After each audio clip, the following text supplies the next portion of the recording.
안녕하세요. 강원외국어고등학교 국어교사 최재호입니다. 현 시점부터 입학 전까지 여러분들께서 하셔야 할 국어 학습 안내해 드리겠습니다. 여러분들의 입학 전까지의 국어 공부는 다음과 같은 세 가지 목적 아래 이루어져야 합니다. 중학교 과정 복습, 그리고 고등학교 학력평가, 문제 유형 익히기, 그리고 읽기 활동을 통한 독해력 향상. 이 목적을 달성하기 위해 교재를 6권을 골랐습니다. 전부 다 EBS 필독 중학국어 교재입니다. 문법 1권, 문학 2권, 비문학 독해 총 3권으로 이루어져 있고요.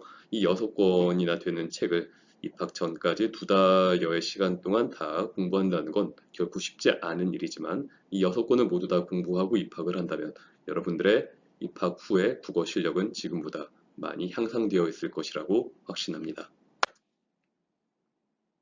여러분들이 학습할 수 있는 시기를 총 3차로 나눠봤습니다. 현 시점부터 비정캠프 전까지 시기를 1차, 그리고 비정캠프 기간을 2차, 그리고 비정캠프 이후 입학 전까지 시기를 3차라고 칭하겠습니다. 1차, 2차, 3차의 기간 동안 여러분들이 봐줘야 할 책이 다른데요. 1차 동안에는 EBS 필독 문학 2권, 비문학 1권 이 2권의 공부를 해주시고 캠프 기간 동안에는 캠프에 참가한 학생들은 문학 1, 비문학 2, 이 2권의 수업을 학교 교사들과 함께 수업하게 되겠습니다. 캠프 이후에는 비문학 3, 이 한 권의 책을 개별 학습해 주시면 됩니다. 캠프에 참가하지 않는 학생들은 이 캠프 기간 동안에 문학 1과 비문학 2를 개별 학습해 주시면 됩니다. 그리고 문법은 지금 모든 차시에 똑같이 다 적어놨는데요. 문법은 이제 여러분들의 학습 실력에 따라서 공부 실력에 따라서 달라지긴 하겠지만 1차 시에 끝낼 수도 있고 3차 시까지 쭉 해줘야 할 수도 있겠습니다. EBS 필독국어 문법 교재를 보면은 이미 여러분들께서 중학교 때 배웠던 내용들, 개념이 이렇게 정리되어 있고요. 문제가 이렇게 나와 있습니다. 그래서 이 개념 학습을 충실히 복습 차원에서 해주시고 문제를 풀어보시면 됩니다. 이 공부가 이제 중학교 때 문법 공부를 많이 한 친구들이라면은 조금 쉬운 내용일 수도 있기에 그런 친구들은 1차의 기간 동안에 끝내도 좋지만 이 내용이 좀 어려워서 시간이 많이 걸린다면은 3차까지 입학 전까지 해주시면 됩니다.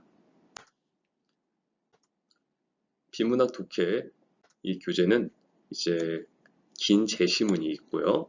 어휘를 확인하는 부분이 있고 내용을 요약하고 분석하는 구간 그리고 문제 이렇게 이루어져 있습니다.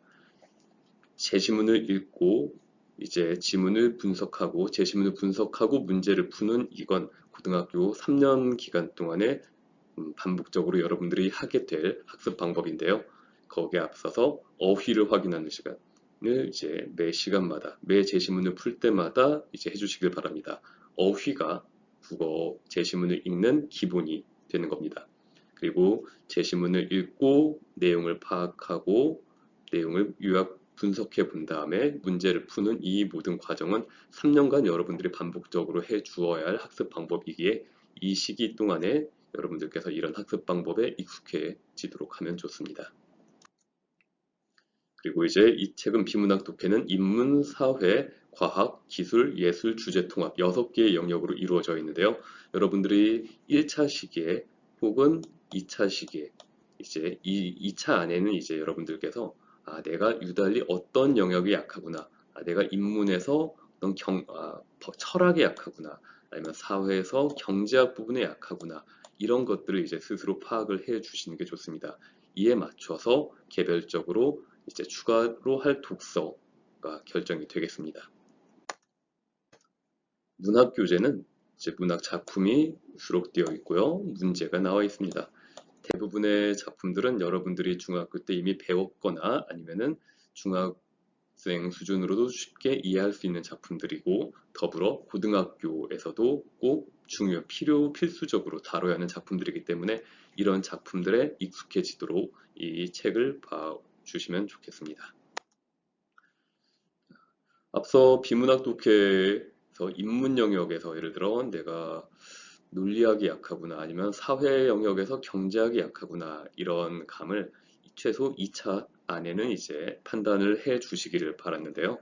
그래서 내가 경제학이 유달리 약하구나 하는 친구가 있다면은 경제학 책을 청소년을 위한 이런 경제학 책을 읽고 오면 좋습니다. 이 청소년을 위한 처음 경제학이 경제학 에세이보다는 조금 더 쉽기 때문에 일단 경제학이 어려운 친구들에게는 이 청소년을 위한 처음 경제학 이 책을 추천합니다. 그리고 난 경제학은 좀 할만했다. 오히려 철학이 어려웠다 한다면은 이런 둘 중에 한 권의 책을 골라서 읽으면 좋습니다. 아니면 둘 다 쉽다? 그럼 난 논리학이나 법학이 어렵다 하면은 이 둘 중에 한 권의 책을 또 읽으면 좋고요.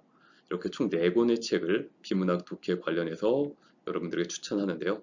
이 중에 한 권 정도는 꼭 골라서 읽기를 권장합니다. 문학 독서는 고전소설, 장편 고전소설을 추천합니다. 현대소설은 장편은 수능에 거의 나오지 않는 추세이고요. 고전소설 단편이나 현대소설 단편은 입학 후 수업 시간에 충분히 전문을 보면서 다룰 수가 있습니다. 하지만 장편 고전소설은 수업 시간에 다루기가 쉽지 않고 여러분들이 입학 후에는 독서 시간이 거의 그리 많이 확보되지 않기 때문에 지금 입학 전까지의 시기 동안에 이런 책들을 읽어보면 좋습니다. 이 세 권을 다 읽고 온다면 참 좋겠지만 다른 과목 공부할 것도 많기 때문에 이 셋 중에 최소 한 권의 책을 읽어오기를 바랍니다.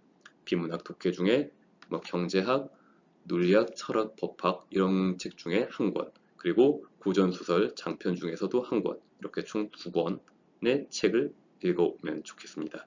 이렇게 중학교 과정 복습하고 6권의 문제집을 풀면서 고등학교 학력평가 유형의 문제에 익숙해지고 그리고 무엇보다도 국어 학습의 기본은 읽기, 이해하기이기 때문에 여러분들의 이해력을 높일 수 있는 이런 책들, 최소 2권의 책을 읽어와 주시기를 바라겠습니다.